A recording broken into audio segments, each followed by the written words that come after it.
Today's video is on the one story you should tell every donor. Hi, I'm Trevor Bragdon with 7 Figure Fundraising, where we help you figure out fundraising and feel more confident at your next donor meeting. You know, it's really amazing how much sometimes hearing just a little bit of music can bring back a flood of memories. Like, take for instance this. Just sit right back and you'll hear a tale of a fateful trip that started from this tropic port aboard this tiny ship. You know, probably for a lot of you, it reminded you of Gilligan's Island, and you could probably start singing along to that theme song, and you remembered watching this with your grandparents or seeing it as a kid growing up.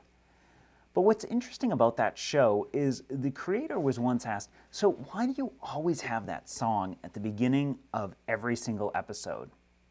And you know what he said? He said, we play that every time because confused people don't laugh.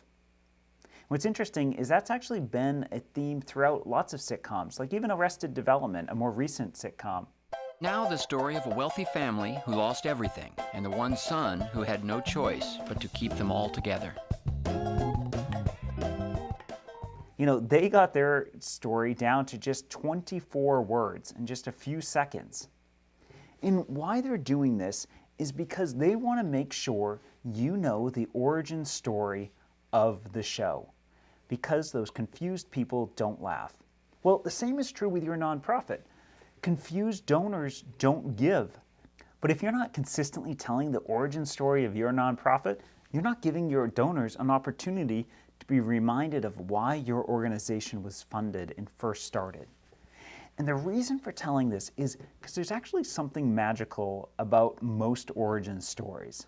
Because if you think about it and you go back to when your nonprofit was started, maybe you're the founder of your nonprofit, there was something about that story that you told over and over again about what impact and what you were going to do to change the world.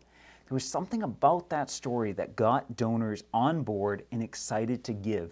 And you took that germ of an idea and began to grow it into something real. And when you're not telling your origin story, you're not giving new donors that same excitement and that same knowledge of why your organization was created and what you're doing now. So I'd encourage you, take a few minutes right now and write out your origin story. Maybe you can get it as short as they did in Arrested Development, but just have a few sentences that tightly tell the origin story and make sure you're repeating it with your donors, with your staff, and with the people that you serve. And incorporate it into your pitch. In fact, we have a video that talks about how do you create an 8-part donor pitch, and there's a place right where you can put in this origin story to make sure every time you're sitting across from a donor, either on Zoom or in person, that you can be sure they know exactly how you were started, what you're working on today, and what you're going to be doing in the future.